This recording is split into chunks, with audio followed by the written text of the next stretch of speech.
જો આપણે જે જૂના જમાનાની જે વાત કરવી તો આ જે એક ગાડું હું તમને જે દેખાડી રહ્યો છું, ગાડું તમે જુઓ. ગાડું પહેલાના જમાનામાં એટલે આમ તો જો કે જે ગઢિયા જે પહેલા હતા ત્યારે આવા ગાડાનો જે ઉપયોગ કરતા હતા. અત્યારે જો કે વાહન વ્યવહાર છે, પહેલા બધું આ ગાડામાં હારી અને બધું લઈ જતા હતા.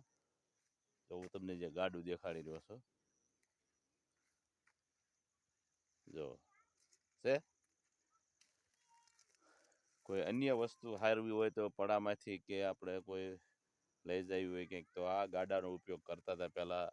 અને જે જૂના આજથી 30 થી 35 વર્ષ કે 40 વર્ષ પહેલાની એક વાત કરવી તો આપણે જે પહેલા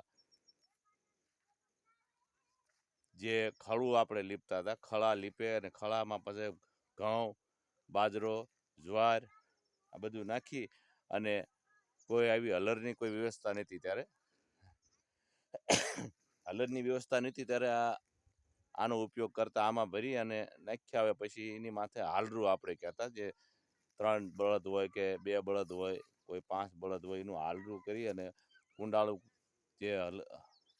જે આપણે ખળું હોય ને એ ખળાની માલપા હાલરું હાંકતા હતા. એટલે એ બધા ફરતા ફરતા ફરે જે બળદ, અને ઘઉં, બાજરો અને જ્વાર એ સારું નીકળી જાય. એવી રીતે પહેલાના જે હતું. અત્યારનું પોઝિશન જોઈએ તો અત્યારે ઠેસર થઈ ગયા છે, હલર આપણે કેવી એ ઠેસર થઈ ગયા છે અને તાત્કાલિક અત્યારે જે નીકળી જાય છે.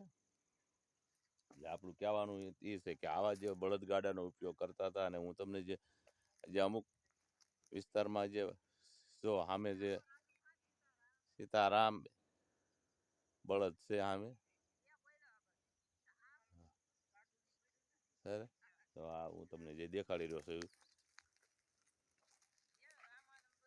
ભલે તો બધાને આવા ગાડાનો ઉપયોગ ન જોયો હોય તો, અને જેની પાસે જૂના ગાડા પડ્યા છે આવા, તો કોમેન્ટમાં જરૂર લખજો કે અમારી પાસે ગઢિયાવાડીના આવા જે ગાડા પડ્યા છે. ભલે તો બધાને જય સિયારામ.